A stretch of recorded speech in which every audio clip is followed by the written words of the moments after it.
bandeko balandi ya masolo ya totombola ekolo mbote na bino pe boye malamu na émission totombola ekolo ya mokolo ya lelo ekolo bila bongo mibeko ya nzela pe nini oyo leta asengeli kosala pona kosilisa vraiment ba accident ya banzela na tina na yango na yambeli bino bongo mwana mboka Jean-Rémy Nganga oyo azali bongo président ya commission nationale ya prévention routière.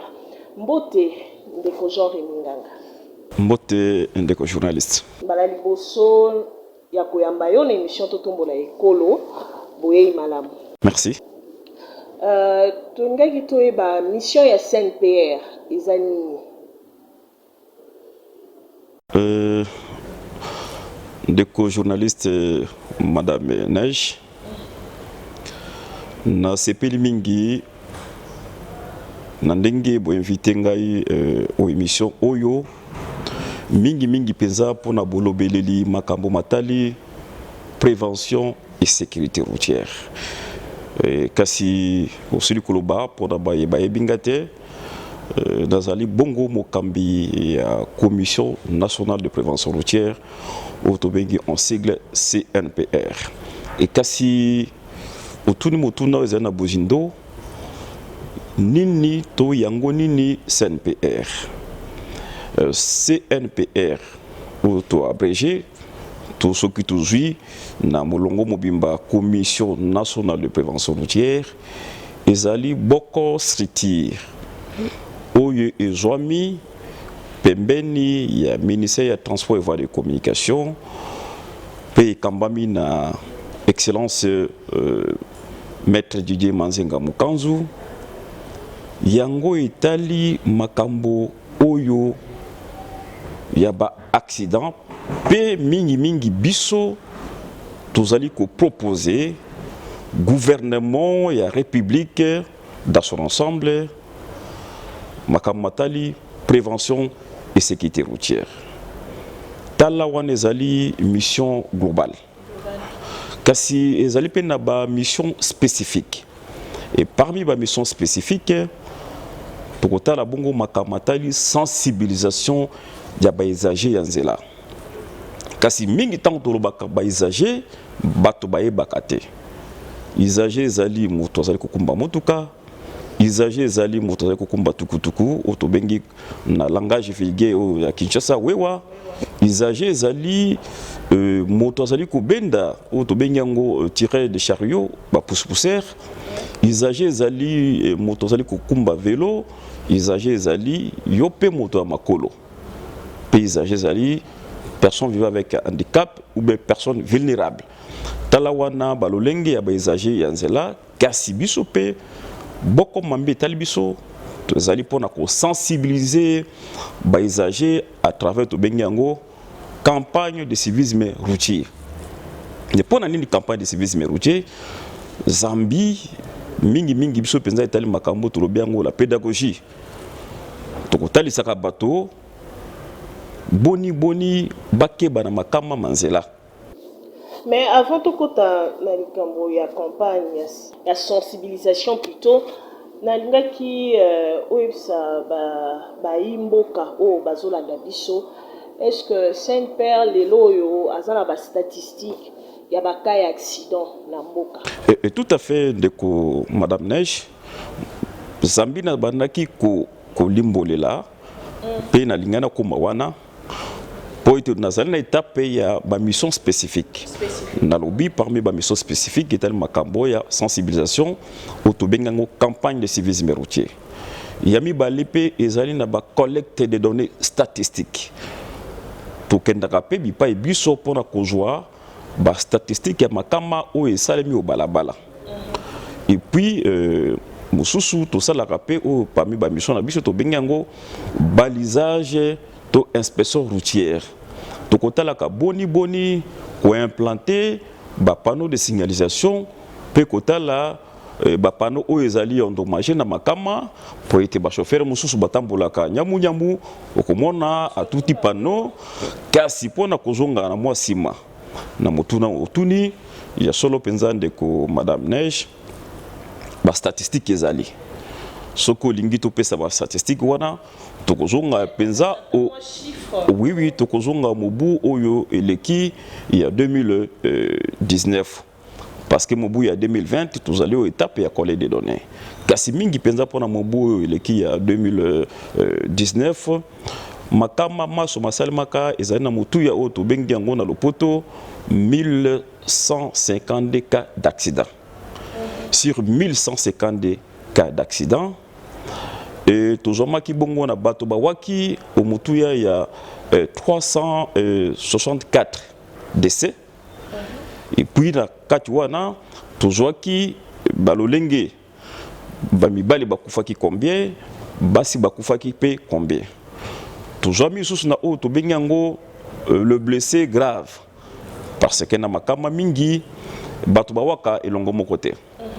Bamusu bawaka sur place pendambo susu ba kufaka au hôpital pour être bazoki o to benyango na statistique na biso de blessés graves et puis des blessés légers. Blessés légers zali mutako jokama pota mokepi a misalisi a julobiko.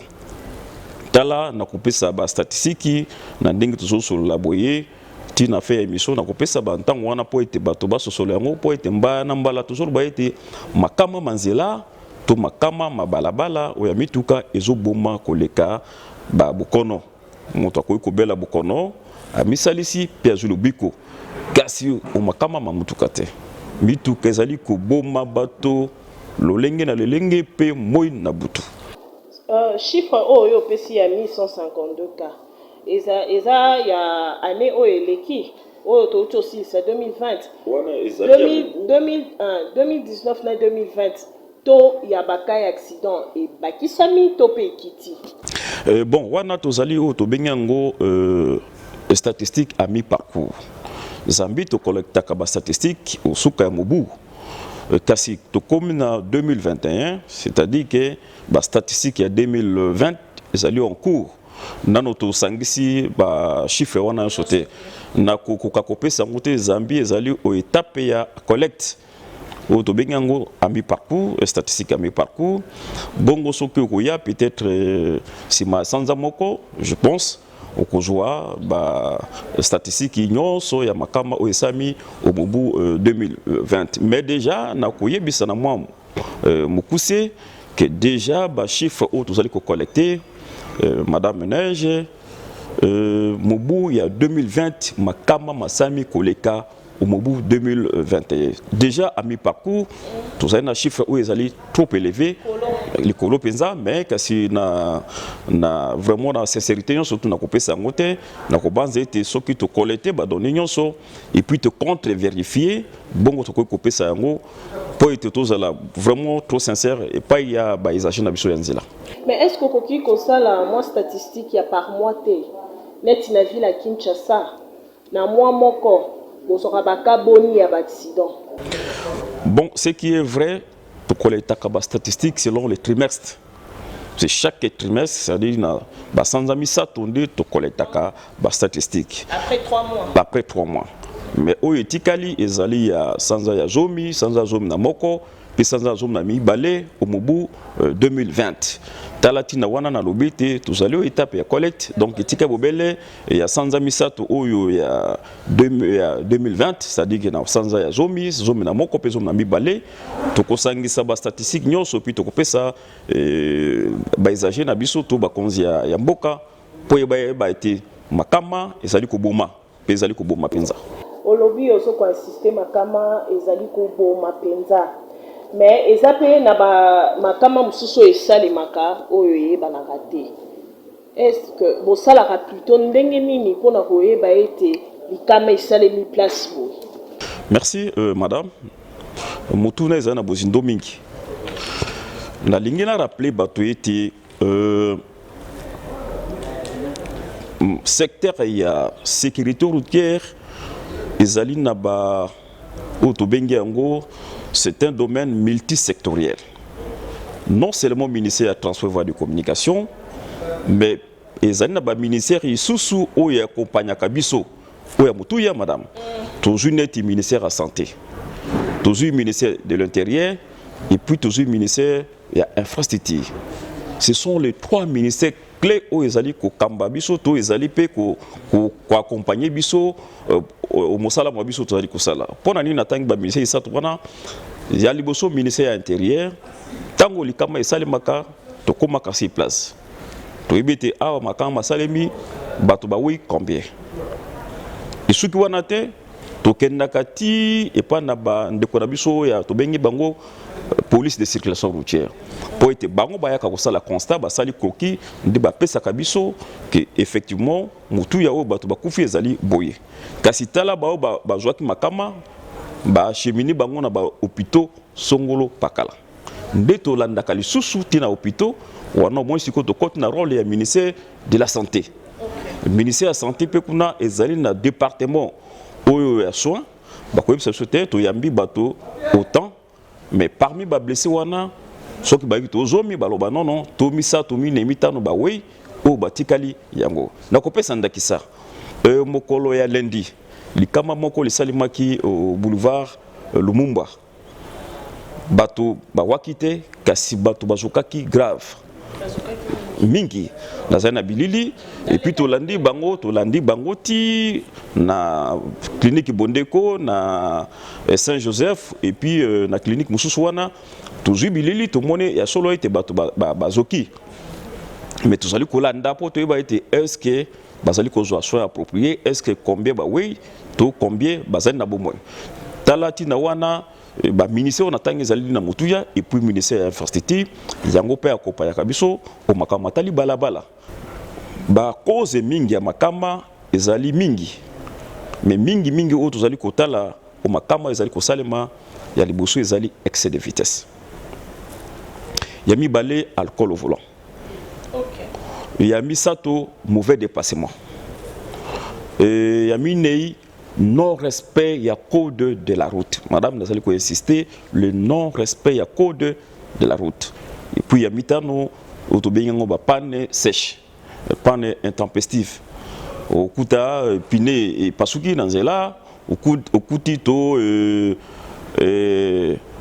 carburant s'il est lié, tout ça ezali ba cause mitano au penza, ezali ko sala ete makama masalma, mais parmi yango to consister na ba cause penza miné.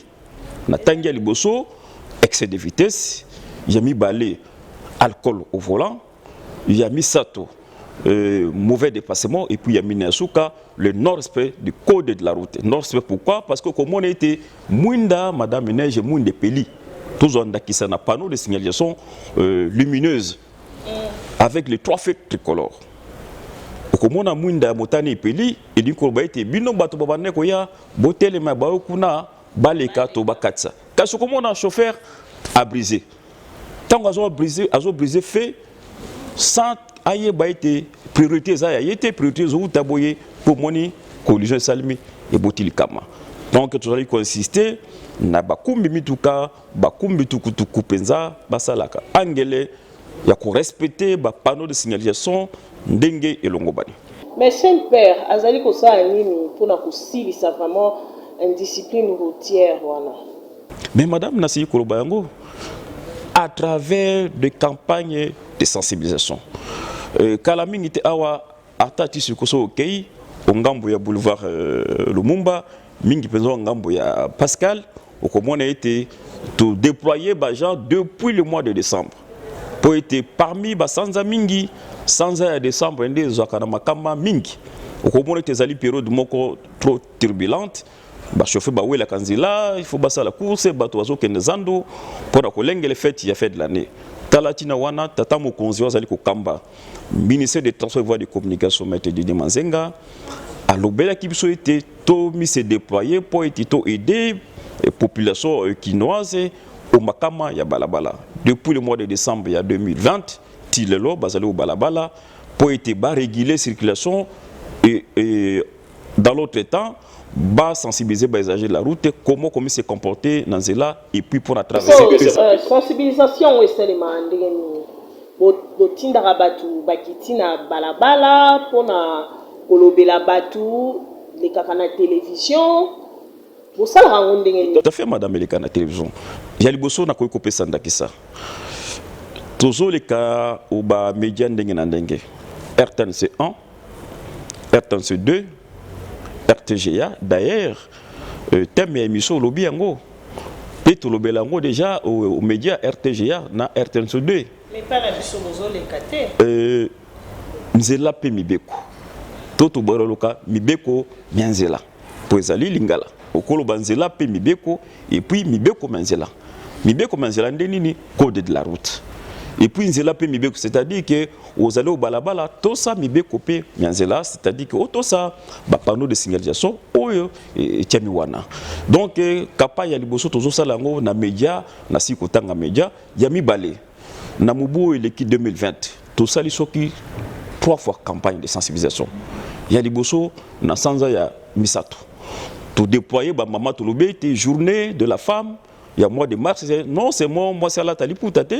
Toi, c'est peut-être Kassibiso, commission nationale de prévention routière, tout déployer, bah maman au balabala, tout le tes allés sans bah maman, pe bango basi balaxine, d'akisa balobé que sans bimba mois de mars, il y a mon bout il est qui à 2020, bah mi se déployer qui dans là, pour na ko réguler zela, pe pour na ko sali sabato, kolakisa bango, comment ko katsa. T'as la rôle au c'est père à jouer qui mingi pesa ngamba ba maman. On les a qui année passée? Année passée en 2020. Toujours l'année passée 2020, na sanza ya Sambo. Tomi s'est déployé qui les sous au balabala avec comme thème sauvons des vies. Sauvons des vies. Pourquoi? Parce que tout le monde a été makama maso babande ko salima ezalaki bato babande côté ka trottoir. Trottoir ezali nzela oyo batiki pona ba piéton. Kasi tozale komona te bato mingi baye ba zipinzela wana kasi soki mutu ka derailler c'est mbala moko et lokoti bato tout mona ki baka mingi au cité mama Mobutu côté ya Matadi Kibala ka wana pesalema ki makama oyo ezalaki na ngambo ya campus ya Inikin o soki bato tukumisatu na mine bakufaki et puis makama mususu tozali komona ezali répétitif talatina wana biso commission nationale de prévention routière toujours qui thème sauvons de vie ezali rôle auto sala il est kaki au bas média et puis bato mingi basepelaki pe ya misat na lobi yango o ya décembre tisiko bato bazali au balabala année au prévoir sensibilisation té année oyo madame na éviter peut-être soki to kolobela tellement wana na oyo ezali ko sala système mikolo to benga makambo ya saut de mouton. Tozali kolengele yango na le comité Zambi ezali pe budget pour mener campagne de sensibilisation ezali pe makamatali et mosolo kasi omobu moko tolengele ke 2 fois ou 3 fois kasi balobi mosolo ebimara mingi ozozwa mosolo mingi pona sensibilisation mais bakino pe bazo ko se plaindre balobi bazo mona bino na mosala wana te madame Neige soki bato balobi bongo na koko qualifier ezali moi lokuta sen père azali na misolo mingi te et bongete l'état aya na au secours mais tout le monde a rangoté talatina wana avec le peu de moyens de bord tout le ba été au lieu to futa ba agent et bongi na biso to zonda ma misolo to déployer ba agent sur terrain et kasi koloba été misolo ezali ya solo penza ezali na misolo po ete so to sali campagne moko écoute kabiso presque dans ba $50,000 osomona ezali mosolo penza ma munene et kasi l'état azali kopuya ngote wana nazali koloba ngo pe nazali kobeta sete l'état tikali jamais koya honnête baté pona nini azali ko appuyer ngote somo tozali service à l'état mais au trésor public aya au secours tout le monde a ngote po to komaka to lobelaka mais esali makate et oyo bato bakiti dans mois de décembre ministère de la santé a kanaki penza ko appuyer biso po été to meka kozoma misolo kasi tikali ko sali matin tozali ko futa bango bobelese avec le moyen de bord talatina wana nazali pi ko profiter na émission oyo n'était un plaidoyer tozali un service très capital très important oyo tozali ko bima balabala et puis tozali ko exposer ba vie na biso na balabala soki to betimbela to sete l'état ameka kotala pona koyela biso secours po ete to kobikisa milima bato tokotika bana orphelin te tokotika ba papa veuf te tokotika ba maman veuve te po ete makama ezali kotika mingi bana orphelin pe ezali kotika mibali mingi ba veuf et puis ba maman mingi veuve olobeli awa likambo ya saute mouton tolingi toyeba saute mouton nani akoki koleka na saute mouton mpo lelo tokomi omona mituka minene okomona tondisi biloko meke azoleka na saute mouton balobi oyo bawewa bakoki koleka na saute mouton te yo ozali mokambi ya Saint Père okoki koyebisa biso nani akoki lelo kosalela saute mouton. En tout cas, madame, na moni penza to komi na sika bozindo penza na émission oyo po ete na lobele ngwata mbala zomi. Mais to kolembe pe koloba te.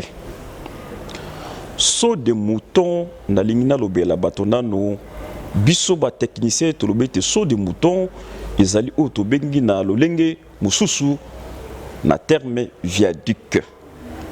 Viaduc soki oyo ayebi te akoki ko consulter dictionnaire na ye akomona ete viaduc ba bengi ngo zali lolenge ya pont o to bengi na lingala gbagba o ekoki ko servir po ete engin to eloko songolo pakala e katsa ngambo esusu. Mais tous allez peu koloba ete yango ezali eloko ya sika te po soki tokei ngambo ya limité na échangeur tokomona ete nzila wana ezali déjà et c'est seulement kala soki pe tokei na ngambo ya poma tete bon na ebité parce que makambo nzela to etalinga ete biso tozali makambo etali panneau de signalisation tokei o poma tete yango pe ezali se viaduc to ezali so de mouton okomona ete mituka mosusu ezali koleka likolo misusu oyo euti na ngambo polo ezali kokota na se ezali koleka donc ezali déjà eloko esi esalema kala mais oyo tata mokonzi ya mboka excellence monsieur le président de la république chef de l'état Antoine Tshisekedi Tshilombo atali pe asosole alobi ete nini to lolenge kani na koyi kosala po ete na kutula phénomène etali embouteillage na kati ya ngumba Kinshasa yango wana basanganaki na kati ya programme na etango zwaki bokonzi alobi ete programme 100 jours na salela bana mboka bana ngumba Kinshasa oyo to bengi yango saut de mouton ba changer kaka terme o le baloba viaduc to pont tout ça là saut de mouton voilà saut de mouton madame na monite obanzi biso tanto ozalaka bana baketo banda kosakana modinga ngunza miboye yo opumbo likolo na ye wana ezali masano biso salaki na époque wana ezali so omonite osote okati sindike moko mutuka balobete basala po emeka kosalisa tango wana ekoleka likolo misusu ekoleka na se ekokutu la phénomène embouteillage olobi po matete ba viaduc ezali non ba mituka misusu ezoleka na se misusu likolo tout à fait mais bacha quand même tonnage te kokamwa na saut de mouton ezali mutuka bache tonnage tout à fait nakokoma parce que tuni mituna mingi ya liboso mais nakokoma wana mais pona limbola d'abord oya poma tete nakobanda po tuni te banani bakoyi koleka na oyo euti ko salma mikolo na ngumba Kinshasa madame biso commission nationale de prévention routière to tiba signalisation bo elongo bani to bani na signalisation verticale bato bayeba balolenge ya signalisation verticale yango nini. Signalisation verticale ezali panneau o etelemi na libende pe ezali na symbole na kati. OK. Oyo ezami na forme circulaire madame nazo banda bongo po te bato ba comprendre. Tout panneau de signalisation verticale na forme circulaire et avec le fond rouge ezali ba panneau d'interdiction. Chauffeur nyonso ayebite soka boni panneau liboso na ye ezali na serekele pe na kati na maya mutane to bengango panneau d'interdiction. OK. Soki ezali o ezali na forme triangulaire. To benga pe à fond rouge to bengango panneau de danger. Ba kebisio keba likama ezali liboso. Mais o ya forme cercle balobi ke okoki kolekate ba interdit yo. Wana ba che croix. Ba tiaka pe croix te. Ya croix ezali interdiction et stationnement interdit. Okay. Mais ce que moni kaka na cercle à fond rouge na symbole na kati lobete yo moto na to eloko na ba pexi. Yango komona était 1 tout type panneau mongo avec 3 panneaux so moko ezali na cercle pe tout 40. Ili koloba était to ba pexio koleka mbangute o accéder vitesse au totiwana 40 en l'air. OK. Matawana soit de 0 à 20 to 40 mais koleka te suka de 0 à 40 ti soko osilisi okomona susu toti panneau circulaire à fond blanc barré elingi oloba ete osilisi koba na vitesse okoki kokoba nango 40 en l'air au-delà ozomona mais tout ce qui est à fond rouge elingi koloba ete bainterdit yo kodépasser eloko tolobi te tokei ya mibale okomona toti susu panneau wana 55 tonnes toujours circuler à fond rouge elingi koloba nini yo motuka oyo ozali au-delà de 55 tonnes komata likolo nango te zambe te chauffeur non esali malamu mais ebongi na biso tobatela yango toboyi lobi excès ezali eloko te madame ya po matete ezali oui yango na soloba madame ya po matete zambe te basali nazali ingénieur te mais dimension ya beton basali bayebi te tosali beton na lolenge boye ekoki koleka mituka nyonso kasi oyo ya saut de mouton tolobi yango ke ezali viaduc tolobi ezali pont ezali na balimite nango pont ezali na batonnage nango alors po ete moto aleka ebukana te baingénieur constructeur bakomi balobi ete biso comme commission nationale de prévention routière tolobi dimension ya beton oyo il faut des véhicules de 55 tonnes en dessous pas au-dessus il y a le coloté mais il y a 55 tina c'est ok et puis à part yango pour tout ni banane bakoki koleka banane te ezali sur na panneau ototi wana tolobi te okomona c'est clair toti moto na kati epekisami na yo moto makolo koleka to komata likolo na saut de mouton pe lisusu toti toujours panneau circulaire ezali na tireur de chariot ebongi no moto ya pusu koleka wana te exception faite nano toti moto ya tukutuku te boy bato bawewa baleka mais madame photo lobela en vrai dit moto ya tukutuku ako koleka akoki koleka po ete ezali engin roulant code de la route na biso epekisi tukutuku te lobi te tukutuku c'est un engin roulant avec cylindre ekoki koleka mais tokoki apano topekisa mpona nini zambi comportement ya bakumbi tukutuku ezali kokoka te bazali na bacomportement ko tobengi yango bawewa des inciviques un comportement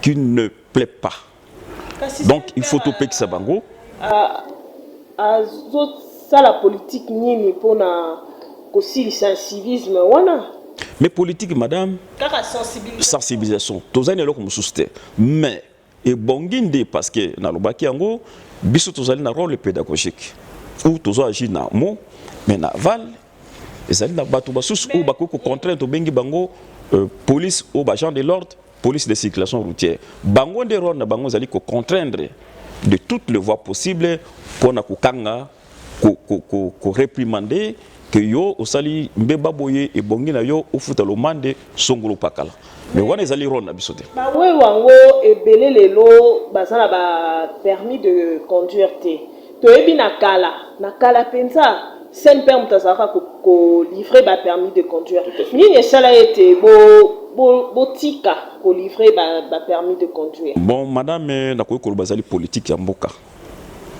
mboka pona nini liboso ezalaki biso commission nationale de prévention routière po ezali na attribution na biso pona ko recycler conducteur ezali neti yo molakisi comment okoki kote ya mwana et puis bapesi moto mosusu apesi bilembo ezali si ndenge ozali koloba madame yebisa ngai molakisi nini wa toyi mwana ti pe balobiki yo nde pesi bilembo et c'est ezali incompatible mais tout cas moi été balongoli biso permis de conduire bapesi yango na service mosusu toujours na ngambo ya ministère des transports et des communications ou tobengi yango CONADEP commission nationale de délivrance des permis de conduire et de permis de conduire donc bapesi ye pour être délivré à permis de conduire. Mais balobi bité biso commission nationale de prévention routière tous ali membre na kati ya CONADEP. Tous ali na regarda na kati ya CONADEP to pesi moto awa recyclage sili to sali lié le CASA et puis ya ke na on a CONADEP attestant que a outil ko formation awa moyena un brevet de formation. Quand moto a sali formation, tu as eu formation, biso te côté plutôt tu as testé que yende abongi to longobani na kozwa permis de conduire. Mais le oyo au monité ministère des Transports et suspendre makambo ya de délivrance de permis de conduire pour to recycler tout ça là to benyango remise à niveau. Ou ezalaki ofele mais le comme na moi solo ils allaient conseiller mangambo ya secrétariat général des transports et voies de communication. Tous allez kobenga ba chauffeur ba en soto ba komi butukutuku ba ba ko permis de conduire. Kas na moto no tuni madame Neige. Pona nini ba wewa bazali ko permis de conduire. Mais question on appelle les questions d'attribution. Na lui ko ba été banda ba konziamboka bazwa mikano était deux membres mo salema. Bah, pesa ba attribution dans la province. C'est pour dire que la loi fondamentale portant libre administration de province et reconnaître la province ba compétence et ba attribution wana na commission occupée na bande kona biso ya wewa. Et kasi faut aller basa lango et longo na biso il faut tout travailler en synergie na bango. Ça hôtel de ville des fois pesa bango ba permis. Exact, en termes clairs. Hôtel de ville a délivré comme tout le monde dans la province et sous de permis de conduire provisoire. Permis de conduire provisoire, soit une année renouvelable, attestant maintenant que Moutoa Zokumba, Bongi vraiment Kukumba. Wana liboso permis balé, madame, pesto totunte mena koloba, ezali ko tambola, toba tukutuka, ezali ko circuler, ko ingumba Kinshasa, sans plaque d'immatriculation. Ezali peut toujours rôle, il y a hôtel de ville. Mais bande ko bazali ko déplorer, bande ko wewa, po ite to monaka, balobi ba pesaka misolo o epoke susu kasi batikala kozwa ba plaque wana te tala tina wana bakoma mutu mangbongi ba boye kofuta po ete bazwa plaque d'immatriculation. Voilà. Comme penza na suka vraiment émission oyo na ndaki na yeba ba embouteillage ezo salema mwa mingi o ngumba Kinshasa lelo oyo. Pe ba feu à signalisation boko na kaka bisika ya kuchango. Est-ce que sen père réseau compter ko tcha ba feu à signalisation na ba carrefour mususuté? Tout à fait madame, en tout cas nazali ko sepla po ete ozali ko kundola ba mituna mususu oyo bato ba yebite ba ko kakoyeba yango. Ba ete mikolo oyo commission nationale de prévention routière ezali ko sala musala makasi penza. D'abord musala etaliso de moutons. Bah pesi biso confiance bah confier pe bah monitor tout ça musala kitoko to ti non seulement bah panneau de signalisation verticale mais tout ça li pe bah panneau de signalisation lumineuse et puis tout ça li auto benyango troisième signalisation auto benyango signalisation horizontale auto bi marquage au sol ou passage pour piéton so ko ke na Mandela o ko mona pe na ba pompage même ti o ko mona ngo kasi pona ko limbola na mutuna moyo tout ça li ko pona bisikate. Ce que tali to bande yango ngambo ya kitamo magasin pe tozali ko kita au centre ville soko ye na place to bengango avenue colonel Mojiba na place yo zomi école oro ko mona te to type panneau de signalisation moko au katine to ke na ngambo ya velodrome na avenue oya Kumanda to type sous panneau de signalisation moko wana au pousanité ngambo ya GB côté ya Sosimat ko mona pete to placer mususu panneau de signalisation wana na quartier GB. Kasi na balemba ngaba. To kokoma madame. To silisi wana to bimi po ete basengaki expressément ngambo ya poids lourd penza mingi penza ngambo ya pont ya port Baramoto. Okomona ete nzelo même Ista PK au limité en tout cas to placer signalisation lumineuse wana. Na beaucoup c'est tous allez ko placer 36 signalisation lumineuse na ba carrefour to na ba intersection dangereuse malembe ndenge to sis na Baramoto to kozongo Sosimat pe to yo batetela bongo ya bongo pe to zui bitando biso ya ngomba Kinshasa matondi na yo ndeko Jean Reminganga ndengo ndimaki vraiment koyanola na mituna na biso matondi pe na bino baye bozwi libaku ya Olanda biso nzela ya Congo Web Télévision boye ba ete to yambela kibino bongo président topé mokambi ya commission nationale ya prévention routière CNPR na beaucoup c'est bon na ye vraiment tolobela ki na mozindo mais matali mibeko ya nzela pe nini oyo l'état sengeli kosala pona kosilisa vraiment en discipline ya bato oyo bazali kobuka mibeko ya nzela. Ozali moi politique, ozali moto kende sango, ozali moto oyo ozosala mosala pona kotombola ekolo benga biso na numéro oyo ezali bongo affiché ose ya betano na bino pona koya kotalisa makanisi na bino. Tokutani bongo mbala sima pona numéro ya sika.